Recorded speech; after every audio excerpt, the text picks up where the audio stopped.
Bonjour les amis, je suis très content de vous retrouver pour cette nouvelle vidéo. Aujourd'hui on va pas parler hi-fi, en tout cas pas hi-fi technique, mais hi-fi un peu business, parce que j'ai plusieurs types d'informations qui m'arrivent et qui me font penser que le paysage de la hi-fi, en tout cas le paysage de la distribution de matériel hi-fi en France est en train de changer et peut-être changer d'une manière irréversible. Il se passe trois phénomènes actuellement. J'ai, en tant que professionnel, accès à des informations, bien entendu, que vous ne pouvez peut-être pas forcément avoir, en tout cas pas si facilement. Il y a trois éléments qui sont en train de se produire actuellement sur le marché de la distribution de la hi-fi et qui me font penser que les choses sont en train de bouger dans la filière de la distribution. Alors je rappelle, pour ceux qui ne le savent pas, c'est que la filière entre guillemets classique, le schéma classique est tout à fait traditionnel. C'est que vous avez donc un fabricant, on va imaginer par exemple un fabricant de platine vinyle, qui se trouve par exemple en Angleterre, qui va faire donc importer donc par un importateur ses produits, qui va lui-même les revendre à un revendeur, qui lui va les revendre à un client final. Voilà le schéma actuel de distribution, en tout cas le plus couramment répandu en ce qui concerne la distribution et la commercialisation de produits hi-fi. Mais il y a trois choses qui sont en train d'arriver et qui pourraient peut-être changer la face de cette manière de distribuer de la hi-fi. La première, c'est que ça fait plusieurs fois, et ça commence à s'accélérer, que je vois des fabricants qui commencent à shunter le réseau de distribution traditionnel. C'est-à-dire que le fabricant, plutôt que de vendre son matériel au travers d'un revendeur, il se dit à un moment donné, j'ai plus besoin du revendeur, je vais essayer de vendre mes produits moi-même, parce que finalement je laisse une marge au revendeur qu'il ne mérite peut-être pas. C'est une analyse, à tort ou à raison, ça c'est plus ou moins discutable. Dans certains cas oui, dans certains cas non, il n'y a pas de vérité non plus absolue par rapport à ça. Donc il dit je vais vendre mes produits en direct, et le fabricant se décide à aller rencontrer directement des clients finaux, donc essentiellement des particuliers bien entendu, pour aller proposer directement son matériel et faire des essais, des démonstrations à domicile. L'avantage évidemment c'est que le client a un contact direct avec le fabricant, ce qui est quand même beaucoup plus techniquement enrichissant qu'avoir un contact avec un revendeur qui dans la plupart des cas ne sait même pas de quoi il parle. C'est quand même aujourd'hui malheureusement souvent le cas. Donc le premier phénomène qui est en train d'arriver, c'est la vente en direct des fabricants vers les particuliers directement. Est-ce que ça va se généraliser? Est-ce que ça va s'accélérer? Est-ce que ça va stagner? C'est relativement difficile à dire, mais c'est un phénomène qui apparaît et qui a tendance quand même à voir le jour de façon de plus en plus importante aujourd'hui. Le deuxième phénomène, et ça c'est pas une bonne nouvelle, j'ai appris pas plus tard qu'hier que deux magasins de hi-fi assez historiques, assez importants et assez connus vont probablement fermer leurs portes d'ici la fin de l'année ou début d'année prochaine en raison d'une baisse conséquente de volume d'affaires qui ne leur permet plus de tenir et d'assurer un fonctionnement normal, payer les frais fixes, les salaires, etc. Donc c'est malheureusement des boutiques qui vont devoir fermer leurs portes. Alors est-ce que c'est parce qu'elles n'ont pas su s'adapter à la demande aujourd'hui des clients? Est-ce que c'est parce que c'était des entreprises mal gérées? Ça ne m'appartient pas, en tout cas pas en ce qui me concerne, de répondre à ces questions-là. Je ne sais pas, je ne connais pas les tenants et les aboutissants exactement de ces deux fermetures, mais en tout cas c'est deux magasins importants qui ferment leurs portes. Donc ça c'est un signal. Quand vous avez un magasin qui est quand même leader dans sa région et quand c'est deux magasins qui ferment leurs portes, c'est quand même un signal que le marché de la hi-fi est en train de changer. Les consommateurs vont acheter différemment et ne passent plus forcément par un magasin. Est-ce qu'ils achètent sur internet? Est-ce qu'ils achètent d'autres produits? Est-ce que l'offre de ce magasin ou de ces magasins ne correspond plus aux attentes des clients aujourd'hui? Effectivement, c'est quelque chose qu'il va falloir analyser et essayer de comprendre pour éviter de se retrouver dans la même situation. Bon, nous, heureusement, on a la chance d'être un magasin qui progresse et on est plutôt en très très bonne santé, voire en excellente santé financière. Donc ça, c'est quand même intéressant pour les clients de savoir qu'ils ne vont pas travailler avec un partenaire bancal ou qui va faire faillite dans 15 jours. Donc ça, je ferme la parenthèse. Mais il y a quand même une tendance, il y a beaucoup de magasins hi-fi traditionnels qui commencent à fermer. Il y a beaucoup de magasins traditionnels IFI qui commencent à fermer. Et j'ai eu un message la semaine dernière d'un monsieur que je vais d'ailleurs recontacter, qui est vétérinaire à Toulon. Et il me dit bravo pour ce que vous faites et tout ça. Je suis content d'avoir un interlocuteur, même si c'est un peu loin de chez moi, puisque l'île Toulon, effectivement, c'est pas à côté. Mais il me dit, chez moi, au niveau des magasins, c'est le désert. Et on commence à assister effectivement à une désertification des points de vente, on va dire, moyen haut de gamme en France. Il n'y a plus beaucoup de magasins IFI spécialisés. Il y en a de moins en moins.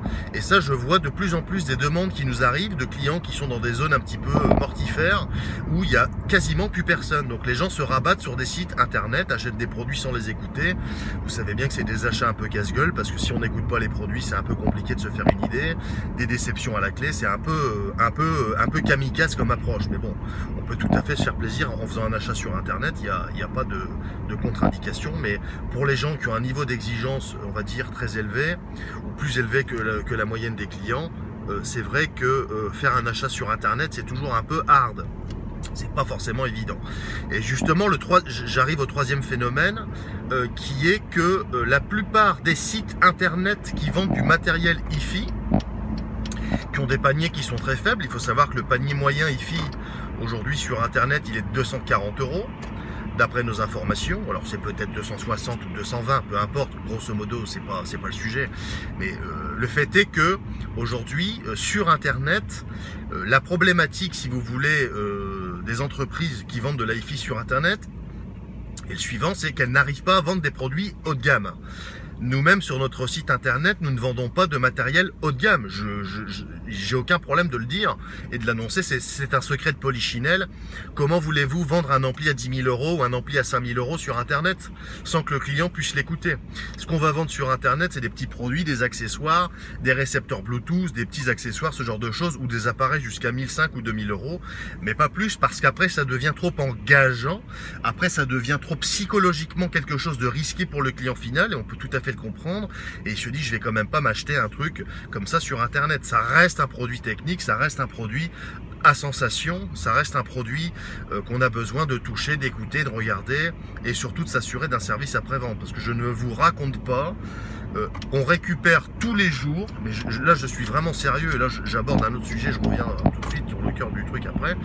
On récupère vraiment tous les jours le SAV de certains de nos confrères, on va dire ça comme ça, qui n'assurent pas aussi bien sur internet que dans les magasins physiques la réparation, le service après-vente. Non, le SAV sur internet, expliquez-moi comment vous faites quand vous avez acheté un amplificateur à 5 000 € sur une plateforme logistique sur Paris.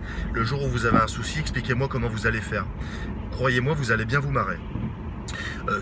Je ferme la parenthèse. Ce que je voulais dire, c'est qu'au niveau de ces acteurs internet, donc, il y a quelques sites internet assez importants, il n'y en a pas beaucoup, il y en a quelques-uns, je pense à un en particulier, qui commencent à essayer de changer de stratégie. Ils se disent, bon, ok les gars, on n'arrive pas trop à vendre du haut de gamme sur internet, parce qu'effectivement c'est trop engageant, donc ce qu'on va faire, c'est qu'on va aller ouvrir une boutique.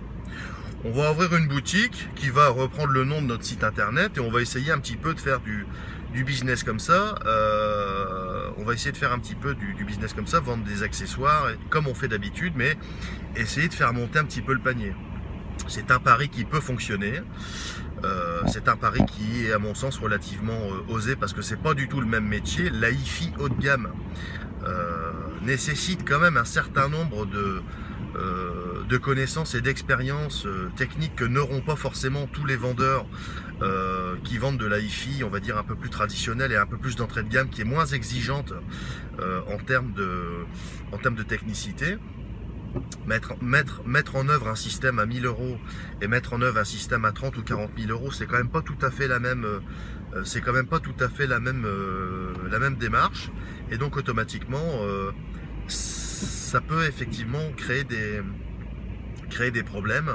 Et le pari de départ, qui est pourtant plein de bonnes intentions et plein de bonnes idées dans le cadre du développement d'une entreprise, peut à mon avis poser certains problèmes. Mais bon, je ne suis pas devin, je ne suis pas plus malin qu'un autre, je ne sais pas demain comment ça va se passer. Moi, ce que je pense, c'est que à un moment donné, effectivement, il y a beaucoup de magasins qui vont disparaître, parce que le rôle du magasin n'a plus forcément, en tout cas pour certains magasins, de valeur ajoutée particulière. C'est-à-dire que le client peut très bien se passer d'un magasin pour faire ses choix, aujourd'hui avec Internet, aujourd'hui avec les avis clients, sauf dans certains cas de figure où il va rechercher une technicité, une valeur ajoutée extrêmement précise. C'est, je pense, ce que viennent chercher nos clients aujourd'hui au Quai du Son. On a aujourd'hui, et je l'affirme et je peux le prouver, nous pouvons le prouver, puisqu'évidemment c'est ce qu'on fait au quotidien, on est capable aujourd'hui de vous concocter des systèmes de très très haut niveau à des prix évidemment élevés, puisque on va faire une installation par exemple à 12 500 € dans les jours à venir. J'ai totalement conscience que c'est un budget important. Mais c'est pas cher en fait. C'est pas cher parce que quand je vais écouter ce qui se passe dans certains salons et quand je vais écouter ce qui se passe à Munich où j'écoute des trucs à 60, 70 ou 80 ou 100 000 ou 150 000 €, allez-y, faites-vous votre idée vous-même. Vous verrez que finalement ce qu'on propose c'est pas cher du tout. Alors évidemment tout est relatif, mais le client qui connaît, le client connaisseur, qui sait s'affranchir des notions marketing, qui sait s'affranchir des marques et qui fait confiance à ses oreilles plutôt qu'au marketing, à la presse, aux avis divers et variés, etc., il peut trouver chez nous quelque chose qui, je pense, ne trouvera pas très facilement ailleurs. C'est ce qui fait qu'aujourd'hui, on a des clients qui viennent nous voir de toute la France pour trouver des choses et nous font confiance pour leurs projets. Bon, je ferme un peu la parenthèse, c'est pas ça que je voulais dire. Moi, ce que je pense, c'est qu'on va s'orienter vers un mode de distribution qui va être différent. Est-ce que demain, il va y avoir des ambassadeurs Quai du Son dans toute la France? Est-ce que c'est possible? Est-ce que demain, Quai du Son va ubériser la distribution de matériel hi-fi en France? C'est possible, on réfléchit à des trucs. Est-ce que demain, Quai du Son va, entre guillemets, sur candidature, recruter des personnes qui vont aller chez des clients un petit peu partout en France, faire des démonstrations de produits chez eux directement et éviter par la même occasion l'ouverture d'un magasin qui coûte beaucoup d'argent et qui coûte aussi finalement aux clients? C'est possible. On est en train de réfléchir à des stratégies nouvelles, des stratégies de distribution. Donc là, je m'expose carrément puisque je sais que je suis suivi et écouté par mes confrères et aussi par mes concurrents, mais c'est pas très grave. Je préfère être quelqu'un qui va inspirer et donner des idées qu'être un suiveur, donc ça c'est clair et net. Mais je pense qu'on s'oriente et on va vers aujourd'hui une méthode de distribuer les produits hi-fi qui va aller vers quelque chose de totalement nouveau et quelque chose de totalement différent. Je pense que le concept du magasin, même si à mon avis il n'est pas prêt de s'arrêter, en tout cas pour certains magasins, je pense qu'il va être complémentaire à une approche un petit peu plus digitalisée et à quelque chose de beaucoup plus mobile, de beaucoup plus dynamique et de beaucoup plus en accord avec ce que vont rechercher les gens aujourd'hui en termes de consommation tout simplement. Donc voilà un petit peu mes pensées ce matin à 8h22 dans ma voiture par 2,5 degrés dans les embouteillages. J'espère que je vous ai pas trop pris le chou et que ça vous aura apporté du grain à moudre. Mais le paysage effectivement de la hi-fi est en train de changer avec de plus en plus de magasins qui ferment. Pourquoi ferme-t-il? Il faut qu'on se pose tous la question en tant que professionnels. Des acteurs internet qui veulent essayer de rentrer dans le monde physique parce qu'effectivement ils rencontrent aussi des difficultés. Un site internet c'est pas forcément exemple de tout problème. La vente sur internet a ses limitations et effectivement le dernier aspect des choses c'est la vente en direct de plus en plus prisée par les particuliers qui cherchent des prix plus attractifs mais aussi par les fabricants qui cherchent à restaurer des marges tout simplement parce que quand vous avez un fabricant, un importateur, un revendeur, un client et de la TVA, croyez-moi que les marges en hi-fi ne sont pas aussi importantes qu'on pourrait le croire. On est loin d'être dans les marges qu'on peut retrouver dans la restauration, dans les vêtements, etc. C'est aussi pour ça que certains magasins ferment. Un magasin qui ferme, une entreprise qui ferme parce qu'elle ne gagne plus suffisamment d'argent. C'est tout. Ça va pas plus loin que ça. Une entreprise qui ferme boutique, une boutique qui ferme son rideau, c'est une boutique qui n'arrive plus à assumer ses charges, c'est une boutique qui n'arrive plus à assurer ses coûts d'exploitation tout simplement parce qu'elle ne gagne plus suffisamment d'argent. Donc on cherche aussi, ça c'est une question aussi que le consommateur je pense doit se poser, c'est que on est tous effectivement, moi aussi parfois je me prends à vouloir chercher des prix, des tarifs attractifs, on est dans son rôle de consommateur, mais ok Nico, tu cherches des prix, mais quand tu n'auras plus de fournisseur parce que tu lui fais baisser son pantalon au niveau de son prix de vente, mais comme il fait plus de marge, qu'est-ce qui va se passer? à un moment donné, cette entreprise va finir par se casser la gueule et va fermer ses portes. Avec du chômage en plus, qui va créer encore des gens qui vont se retrouver avec un pouvoir d'achat moins important, qui vont donc rechercher encore des prix plus bas.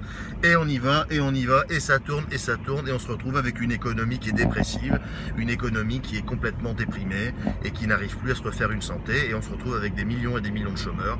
Tout ça, ça participe aussi, parce que c'est quand même important. Bon, je suis pas là pour vous faire un cours de macroéconomie, parce que j'en suis totalement incapable, et puisque je pense que ça va vous prendre la tête, mais je voulais vous parler un petit peu de ce qui se passe en ce moment sur le marché de l'IFI. Si vous suivez cette page, c'est que vous êtes probablement intéressé par tout ça, donc j'aimerais bien avoir quelques commentaires aussi de votre part. Je sais qu'il va y en avoir, on a des gens qui sont très intéressés par tout ça et qui suivent un peu le marché de l'IFI. Écoutez, je vous souhaite une excellente journée et à la prochaine pour une nouvelle vidéo qui abordera probablement un sujet technique. J'en profite pour vous dire que on est le 12 décembre. On a effectivement créé un petit catalogue pour des cadeaux pour vos fêtes de fin d'année. Par pitié, ne faites pas comme l'année dernière, ne venez pas la dernière minute, la veille au soir, parce que je vous assure que l'année dernière, il y avait des gens qui sont passés, on n'avait quasiment plus rien. Donc prenez de l'avance et puis venez nous voir pendant qu'on a encore du stock, comme ça vous aurez des beaux petits cadeaux sous le sapin. Je vous souhaite une excellente journée et je vous dis à très bientôt.